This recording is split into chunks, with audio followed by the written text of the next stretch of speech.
I ended up just watching this video on Billy about this Jekyll Island book, and I found it profoundly terrible, and I completely understand the system. Well, not completely, but for the most part, it gives a lot of insight into why we're all feeling this way, how the system's set up, and it is not fiction. It is fact. So here's a story that'll make you question everything you think you know about Canadian banking. While Americans are getting absolutely played by the 6 rich guys on a private island in 1910, Canada was, well, we were getting screwed too. Just differently. But here's the kicker. We actually learned from their mistakes and fixed the problem. We nationalized our central bank, kicked out private bankers, and created a system that works for Canadians, not Wall Street elites. So why the hell can't you afford a home? Why are 30% of Canadian homes owned by investors who don't live in them? And why does it feel like we still get robbed every time we check our bank account? I'm Cody Johnston.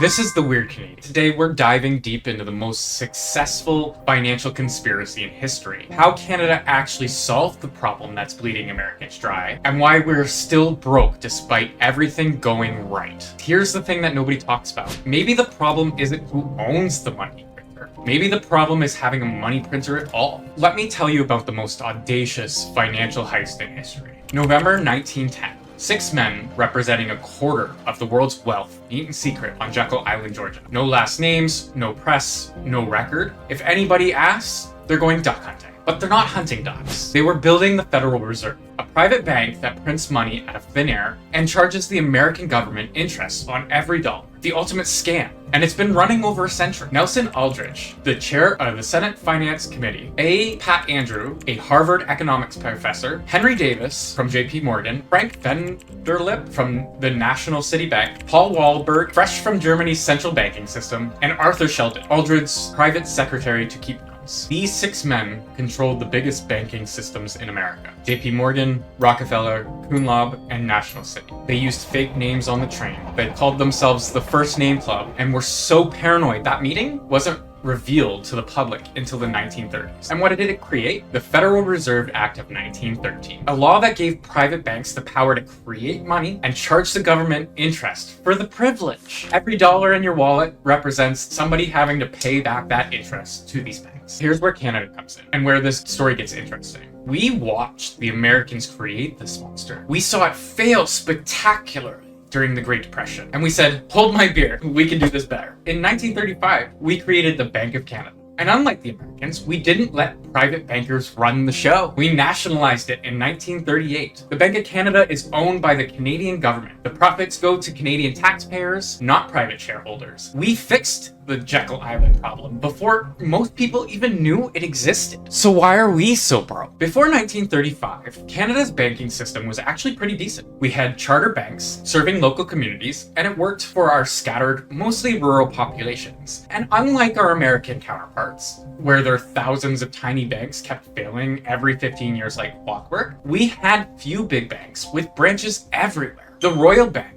the Bank of Montreal, the Imperial Bank. These weren't perfect institutions, but they understood the job was to serve Canadian communities, not extract wealth from them. A fisherman in Newfoundland could walk to the same bank as a wheat farmer in Saskatchewan and get treated as a human being, not a profit center. But then came the Great Depression. The American Federal Reserve, which was supposed to prevent the exact kind of crisis, completely failed. Banks collapsed, people lost everything, and the whole system revealed itself as a massive wealth transfer machine from regular folks to the financial elite. And here's the kicker. The Financial Reserve didn't just fail to prevent the depression. According to economists like Milton Friedman, it was actually caused by tightening the money supply at exactly the wrong time. The very institution that was created to stabilize the economy destabilized it on purpose. Canada looked at this disaster and said, we need to do something.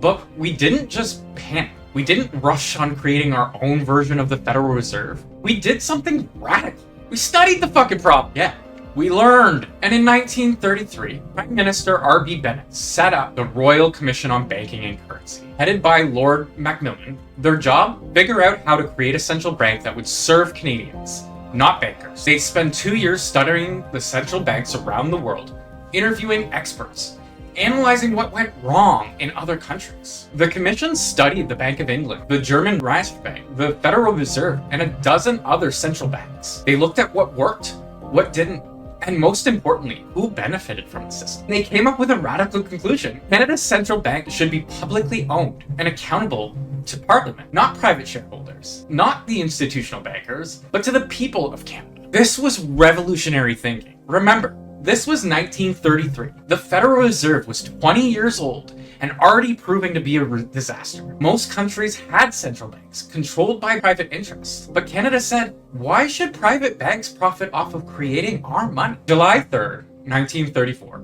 the Bank of Canada Act received royal assent. In March 11th of 1935, the Bank of Canada opened its doors. But here was the interesting part. It started as a private corporation, just like the Federal Reserve. The difference? Canadians weren't having any part in it. The public immediately started asking uncomfortable questions. Why are we paying private shareholders to create our own money? Why should banks profit from public function? Why are we repeating America's mistakes? And by 1938, the government bought out all of the private shareholders and made it fully public. We literally nationalized our central bank because we understood that money creation was too important to leave to private interest. Today, the Bank of Canada is 100% owned by the government of Canada. Every dollar goes back to Canadian taxpayers. The governor is appointed by the government and accountable to Parliament. They make the decisions about interest rates, money supply, or explain themselves to elected representatives. We solved the Jekyll Island problem. We took control of our monetary system. We created a central bank that serves public interest, not private profit. Or did we? Here's what nobody talks about. It doesn't matter who owns the money printer if the money printer is still rigged. The Bank of Canada might be publicly owned, but it still operates under the same fundamental principles as the Federal Reserve. Create money out of nothing, lend it into the existence, watch inflation slowly rob everyone who holds dollars. Let me explain this in an analogy that I think every Canadian will understand.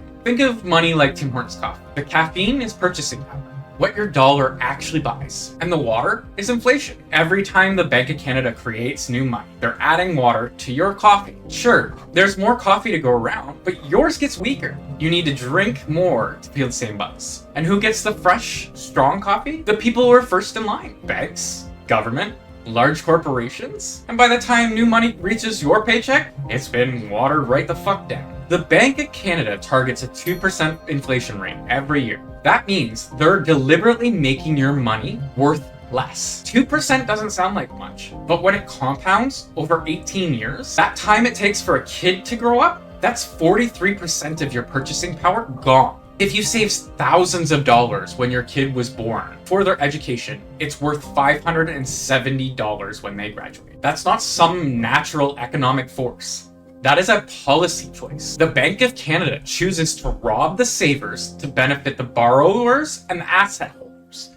You know, the people with actual tangible things. Want to see this in action? Look at Canada's housing market. Since the 2000s, the Bank of Canada has kept interest rates artificially low, making it cheap to borrow money. Great for the economy, right? Wrong. Cheap money flows into assets like real estate, driving up those prices. The average Canadian home now costs $679,860. In Newfoundland, where I live, people are literally leaving their communities because they can't afford housing. Communities that have existed for centuries are emptying out because the Bank of Canada policies have made housing unaffordable. Meanwhile, 30% of Canadian homes are owned by investors who don't even live in them. Foreign buyers, domestic speculators, real estate investment trusts. They're using cheap money from the Bank of Canada in a bid to buy out families for a place to live. The Bank of Canada's low interest rate policy was supposed to help Canadians, and instead, it created the biggest wealth transfer in history, from the young people and working families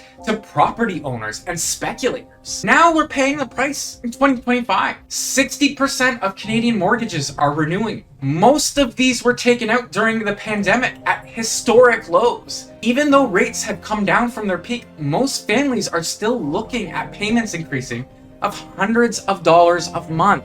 People are struggling to get by right now. Look, I'm a tech worker. I can work from anywhere as long as there's decent internet. You'd think rural Newfoundland would be affordable, right? Wrong. Even here, housing costs have exploded because of the same cheap money that inflated Toronto and Vancouver's markets. It's spread everywhere. Canadian household debt is 173% of income. We are in a trade war with the US that's threatening jobs across our country. Our currency is under pressure from global economic uncertainty. And the Bank of Canada's response? The same old playbook. Lower rates, print money, hope for the best. And here's what really pisses me off about the whole system. The Bank of Canada sets one interest rate for the entire country. One rate for Toronto, where the average home costs over $1 million.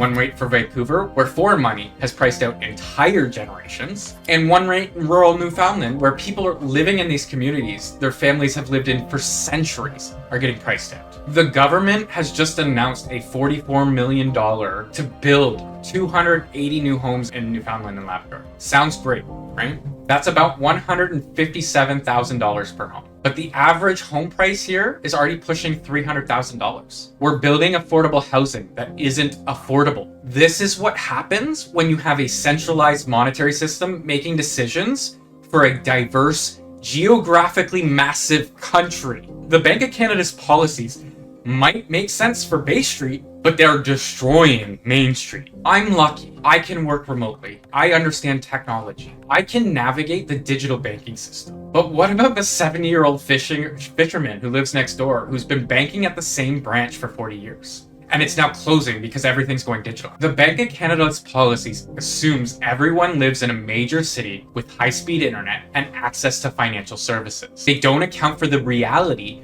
of rural Canada, where bank closure means driving 2 hours to the nearest branch, where internet speeds make online banking a frustrating experience, and where local credit unions is the only financial institution that understands the community. Let me tell you what monetary policy looks like out here for Maroon. The Bank of Canada lowers the interest rates to stimulate the economy.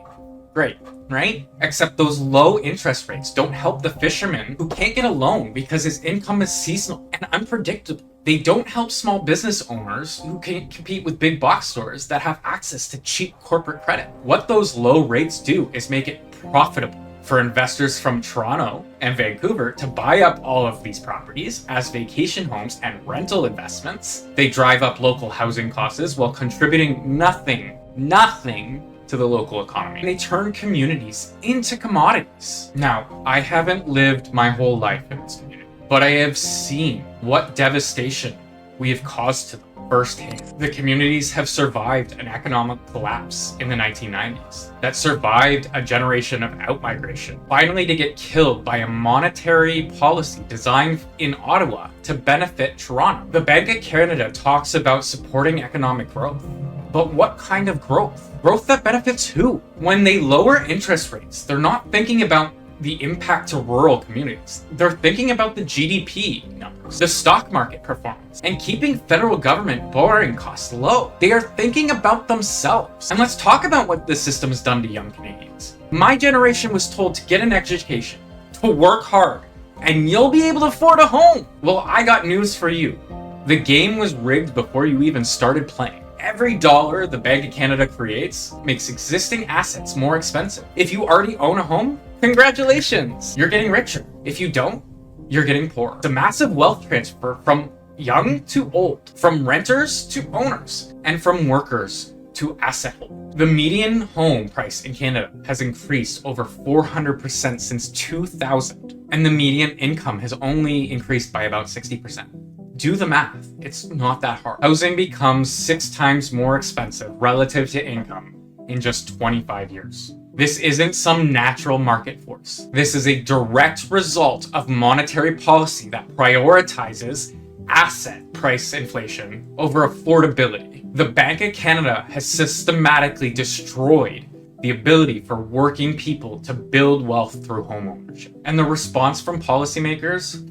We need to build more homes. Yeah, we fucking do. But you can't build your way out of a monetary problem. When you're creating money faster than you can create houses, prices will always go up faster than this. The Bank of Canada is supposed to serve all Canadians, but their policies systematically favor urban asset holders over rural communities, the older generation over the young ones, and the speculators over families. Public ownership doesn't matter if the public isn't being served. Now, here's the really frustrating part. We fixed the Jekyll Island problem. We own our central bank. We have stronger financial regulations than Americans. But we are still at the mercy of the US economic policy. Right now, we are in a trade war because the US decided to blow up the global trading system. Canadian jobs are at risk, our currency is under pressure, and our economy is being disrupted by policies we had no say in. Having a publicly owned banking system doesn't protect you from living next to the world's largest economy when it decides to go insane. When the Federal Reserve prints money, it affects our currency. When the US market panics, our dollar gets hit. When international investors decide they don't like commodity currencies, we suffer. And here's some things that most Canadians don't understand.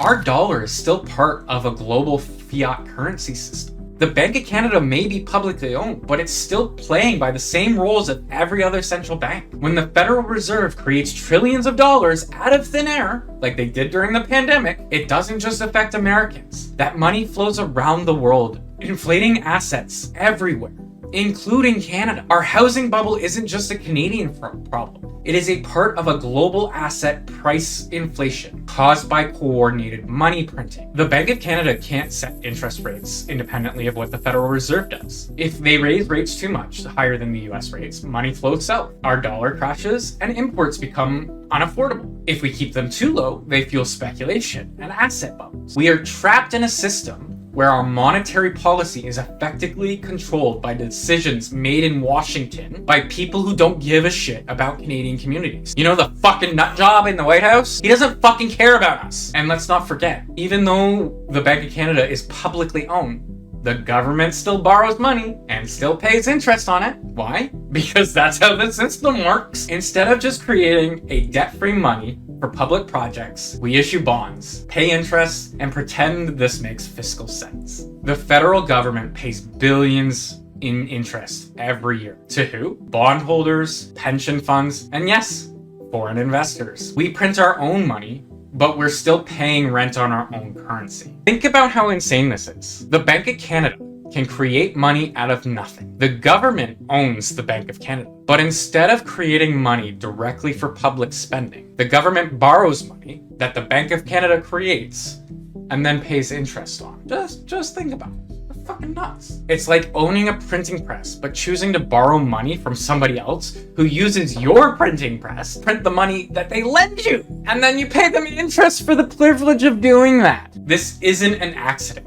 It's a feature of debt-based monetary systems. Even with public ownership, the system is designed to create debt, not wealth. It is designed to benefit the creditor, not communities. So here's what I've learned from researching all. The problem isn't who owns the central bank. The problem is the entire debt-based monetary system and centralization. Whether it's privately owned, like the Federal Reserve, or publicly owned, like the Bank of Canada, the mechanism is still the same. Money is created as debt. Every dollar in existence represents somebody's obligation to pay that dollar back with interest. This creates a system where there's always more debt than money, which means somebody always has something to lose. Let's say the Bank of Canada creates $100 and then lends it to the Canadian government at 5% interest. The Canadian government now owes $105, but there's only $100 existing in the entire system. So where do you get that $5 from? It has to come from somebody else's debt. The system requires constant growth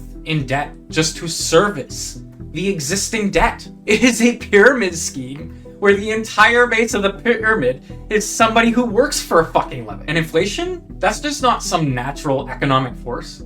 It's a policy choice. The Bank of Canada targets 2% inflation, which means they're deliberately making your money worth less every year. 2% doesn't sound like much, but it compounds. It's designed to force you to spend or invest rather than save. It punishes people who want to keep money in a bank and rewards people who can afford to buy the assets. When I was a kid, my grandfather supported a 4-person family on a single income and still saved money. Not because he was paid more relative to today, but because the money held more value. You could save for the future without worrying about your savings being worth half of what you had when you needed them. Today, if you're not constantly investing, you're constantly taking risks with your money. You are guaranteed losing purchasing power, and the system forces everyone to become speculators just to maintain their wealth. This isn't an accident or bug. It is a feature. Inflation forces you to put your money into assets that might maintain their value. Stocks, real estate, commodities. It is a system designed to benefit people who already have these assets and punish people who just want to save their money. Now, don't get me wrong, Canada did do some things better. The Bank of Canada is accountable to Parliament. Its governor appears before committees and has to explain policy decisions, and its profits go to taxpayers, not to private shareholders. But accountability doesn't change the fundamental mechanics of the system. A publicly accountable institution is still implementing policies that transfer wealth from workers to asset holders. And it still creates inflation that robs savers. It can still enable speculation that prices out young people out of houses. The real conspiracy isn't Jekyll Island. The real conspiracy is the idea that this is the only way money works, that we have to choose between private banks creating money for profit or public banks that create money as debt. That inflation is natural and necessary, that boom and bust cycles are inevitable. None of this is true. For most of human history, money was a store of value, not a debt instrument. Gold, silver, even commodity money maintained its purchasing power over time. The idea that money should lose value every year is a modern invention designed to benefit debtors at the expense of the savers. So what do? First, we need to understand how the game actually works. Most Canadians have no idea how money is created, how banking works, why inflation happens. That's not an accident. The system depends on ignorance. Learn about money. Understand that when you put money in the bank, that they lend it out multiple times through fractional reserve banking. Understand that when the government borrows money, it's often from institutions that create the money out of nothing. And understand that inflation is a policy choice, not a natural force. Second, support institutions that actually serve communities. Credit unions, community banks, local financial cooperatives. These aren't perfect, but they're not part of the wealth extraction machine. I bank at EQ. I like that they give me interest on my money. It's not the best solution. I know it's a new solution and it's entirely digital. It's not for everybody, but I have more faith in a new system than the old one. So I try to find the best I can. Try a credit union. It profits the community it's serving. It's not going to solve the housing crisis, but at least your banking fees aren't some fun for an executive's new yacht.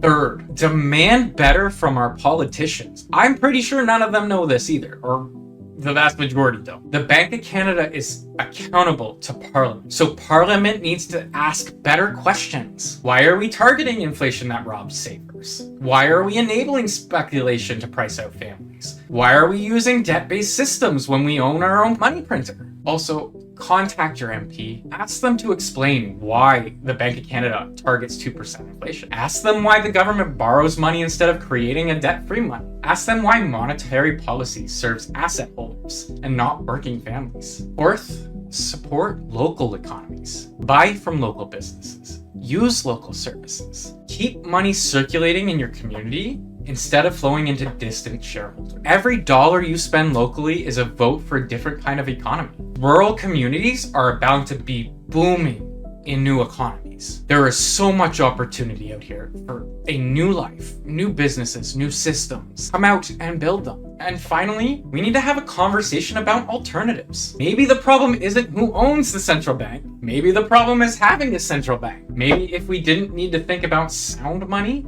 about systems that don't require constant growth and debt to function. Things like cryptocurrencies. What would money look like if it was designed to serve communities instead of banks? What would the economy look like if money held value over time? What would Canada look like if young people could actually afford homes and families and could save for the future? Canada proved that you can take control of your monetary system. We nationalized our bank system when Americans couldn't. We showed that public ownership is possible. But owning the money printer isn't enough if the money printer is designed to rob you. The real conspiracy isn't Jekyll Island. It's the idea that this is the only way money can work, that we have to choose between private theft or public theft. That inflation is natural and debt is necessary. It's not. If this made you angry, good.